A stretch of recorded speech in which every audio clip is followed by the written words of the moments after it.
आपल्या घरी जे पण स्वामीची मूर्ती आहे, फोटो आहे, एक दिवा लावा आणि डोळे बंद करून 5 मिनिटं त्या स्वामींना विचारा की स्वामी मी इथे अडकलो आहे, मला मार्ग सांग. तिथेच प्रश्न विचारा. तिथेच प्रश्न तुमच्याच घरी बसून विचारा. बरीच लोक म्हणतात 1 लाख जाप करा, 2 लाख जाप करा, मग तुमचं काम होणार. तुम्ही का हे रिस्ट्रिक्शन घालून ठेवलं आहे? माझ्याकडे नाही वेळ आहे 1 लाख जाप करायला, बरोबर, किंवा मी आजारी आहे, माझ्यात स्टेमिना नाहीये 1 लाख जाप करायचं. म्हणजे काय स्वामी माझा ऐकणार नाही? माझी भक्तीच नाहीये.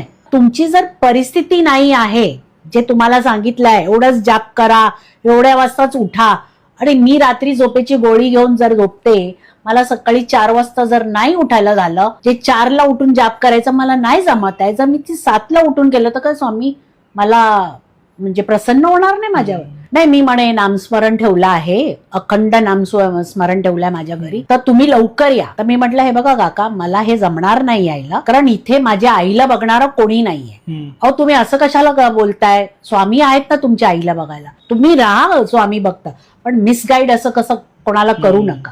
नाही तर काय असतं, दुसरं कोण असतं ना तर मनामध्ये शंका आली असती, अरे मला खरंच स्वामी बोलवतायत आणि मी जात नाहीये, म्हणजे माझ्या आईचं काहीतरी वाईट होणार वगैरे. आणि मी स्वामीला हात जोडून तिथेच नमस्कार केला आणि सांगितलं, स्वामी जर तुम्ही खरे आहात तर आज पटवून द्या की मी तिकडे नाही गेली आहे, जसे हे काका म्हणतायत, तुम्ही नाही आलात तर काहीतरी म्हणजे आभाळच कोसळणार आहे.